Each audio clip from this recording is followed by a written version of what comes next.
Many people who know me well know that I like to cook and can often be found in my kitchen experimenting with new and exciting recipes.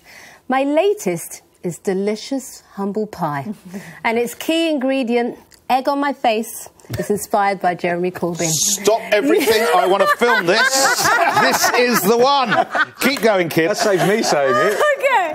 Yes, for the past year, like many other centrist Labour supporters, I have been calling for Jeremy Corbyn to step down. We cheered when 90% of the PLP turned against him and plotted a coup to depose him. We waxed lyrical about his unelectability and braced ourselves for harrowing defeat at the polls. But oh no, Jezza not only defied all his critics, he also gave Theresa May and the Tories a damn good thrashing. And he may not have won, but he proved it was possible. His performance since the election has been pretty impressive too. His empathy with the victims of Grenfell and his anti-austerity amendments to the Queen's speech is spot on. Now, don't get me wrong, I am still no Corbynista. But like it or not, I have to accept that he does have a mandate. There is a wave of populism sweeping the West, and I would rather the UK went left than right, like the US. Therefore, I might soon find myself reluctantly chanting with the revellers of Glastonbury, "Oh, Jeremy Corbyn."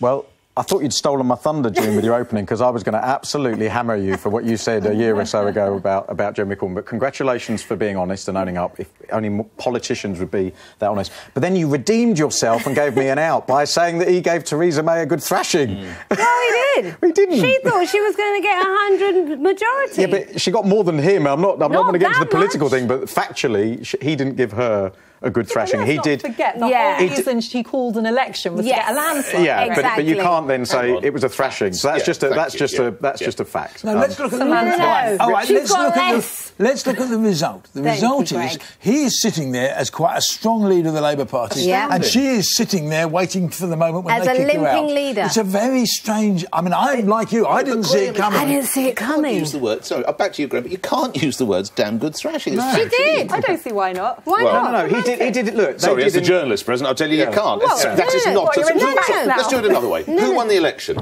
Can I finish? No, just answer that question. Well, she didn't, not outright. Sorry, let's try another way. Who formed the government? Yeah, and it cost her £1 billion to do it. Who formed the government? In a pretty horrible... Just bring yourself to say the C word.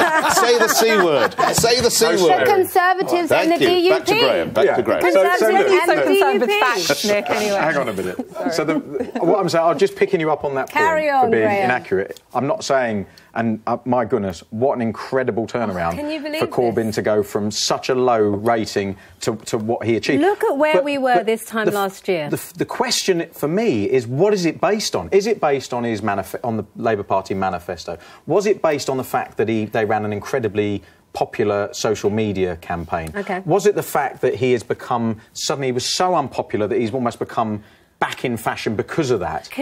So I spoke to Dawn Butler, who is part of the sort of Corbyn gang, and after she finished rubbing my nose in it, what she said was, for those of us that were sort of part of the centrist, old Blair brigade, as it were, what we didn't see that was happening was a sort of a submarine campaign where underneath the surface there was this sort of groundswell of support that the rest of us didn't see, that the polls didn't pick up. And I think it's back to what's happening around the world, around the West in general, which is this wave of populism. People are choosing the change candidate. And yes, he didn't win this time, but I think actually if there was another election, I don't think the Tories would win. I don't. Someone said to me the other day, which I think is quite interesting, and I said, no, I was not a supporter of Corbyn, and I'm still not. I think he'd be terrible as a Prime Minister if you want. I think he's a great campaigner. Brilliant campaigner. Because he's straight, he answers the questions when you ask them. Mrs May didn't answer any questions. But I personally wouldn't want to see him as being Prime Minister. But somewhere in all this, something quite profound has happened. This person said to me the other day, you do understand we are on the verge of something as radical as what happened in 1945. Yeah. That actually we're on the verge of a sort of democratic revolution. I agree. And I think that could happen. I think you look at what's happened in the polls since the election, where he gets more popular, she gets less. Yeah. What I don't know is, where... There must be. I think you'd agree. There's going to be an election within quite soon, isn't there? Yeah, no, I don't think we'll get more than 2. But events, dear boy, something will come along and he'll trip up. He will. But during the election, the events, terrible events, actually should have supported her. Yes, the Prime Minister gains in authority at times when there are terrorist attacks and the rest of it. She didn't, and that's that. But I'm not sure it's just her. As I say, as I said earlier, you look at the age breakdown of who was voting for who. But we have to remind you... She's got the support of old people. Just briefly, June, you're heralding as well. The manifesto, independent fiscal bodies studied that manifesto and said it could not be funded. It was fantasy. The only thing they didn't say is vote for us and we'll give you a laptop. That is the only thing they didn't come out. They did in Northern Ireland as well.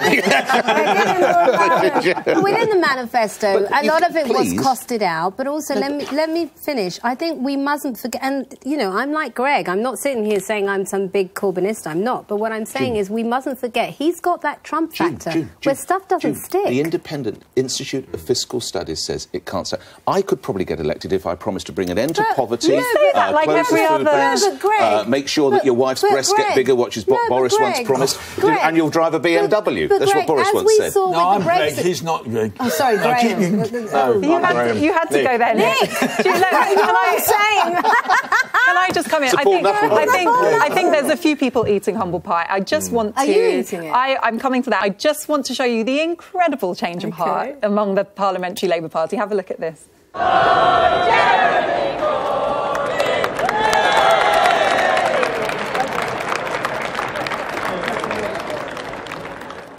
And Tom Watson, who now, as you saw, was at the front of that happy picture, this is him a year ago. Standing in a barren wasteland of mud. This is not a metaphor. What a difference a year makes. Contrast. Graham. It's become pop star politics. It really and that's has. what we've got to be careful of, because it is based on populism. I've been banging on for years that manifestos should be legally binding. We'll have that debate another day, but I just think that you can't promise people stuff that you can't deliver. But can I just finish my point? Like June, I've sat here and said I don't think Jeremy Corbyn is electable. He didn't get elected, but I do think that like so many people in the media and elsewhere, underestimated him. I've always, and I've said this here too, I've always really respected and liked Jeremy Corbyn. He's a person of integrity, complete consistency. I think that is one reason young people really relate to him. He's the anti-politician. He doesn't say what you want to hear. It's not polished. It feels like it's real. And I think that's what people are craving in politics. So I can completely see why they're latching onto him. I mean, Nick, you're talking about their manifesto like it's the first time a political party has ever been a little bit ambitious with promises. Every political party does that every election. But just to add to your point, I think it's not only about underestimating Jeremy Corbyn, I think it's also underestimating how much people are ready for change. Anyway, I have a fun video to show you, so let's look at some of these Corbyn fans. I feel like I am here to see a rock star, because when he went past in the car down there, I got as excited as I would if I saw like Dave Grohl from Foo Fighters. Why is that? Why? I felt like we were close to Jesus. I've never been politically engaged, but he just gets young people, he gets us. He's all about love, he's just a hippie. That's why Glastonbury does. And he seems like a decent bloke. Can I just say, it's lucky that it's Corbyn with those sorts of fans. Can you imagine if this was Clinton or Trump? We'd be in trouble. It could have got really messy. This is the great Labour nirvana of Glastonbury. Cheapest ticket? Do you know the cheapest ticket? How much? 230 quid. People save up all year. Not that I've ever gone. And you can't get them. No. And you can't get them. Yeah, so they're real socialists. I've been. Well, of course you have. You ran the BBC. I ran the BBC. I moved down there. I had the great advantage when I went is that you could use the BBC toilets and showers. Yes, that's the worst thing about Glastonbury is the toilets, without any doubt at all. But let's just go back a bit. If you looked at the election manifesto, the Labour Party election manifesto in 1945, and you'd said, we can't possibly afford that, it can't be done, it was all done. It was all done. And I think the same applied here. You might have had to tax people more than they were saying. You might have had to do... But actually, it wasn't that radical a manifesto. It's only radical compared with the years we've had of middle of the range or an austerity. And before that, you know, but that comes back to Graham's point, which is if you're going to say you're not going to tax the rich, or you are going to do this in your manifesto, you surely should be beholden to the points that you make. Well, I just think it's so important because, you know, that's the only clue you've got. Unless you're voting purely on personality, and that's what I worry about, is this becoming personality-driven. So it's more presidential than it is about politics and about real deliverables. You say that, Graham. Theresa May ran an entire election campaign that's why she saying vote for me. No, but that's why she failed. I know, but I think that is the trend in politics now. I don't think that's just something that you can associate with Jeremy Corbyn. I mean, I agree. No, not at all. I agree that it's the trend I'm talking about. But at the same time, I think we should all be celebrating, including you, Nick. And the reason is, you know, we sat here so many times before the election said it is not good for democracy to have no opposition. Yes. We had a Conservative government that basically had no effective opposition. This is where they went wrong. No, this is what you wanted. You know, careful what you wish for. Nick, we now have a strong, healthy opposition. broadcaster. No, not at all. No. I'll leave that to Jon Snow.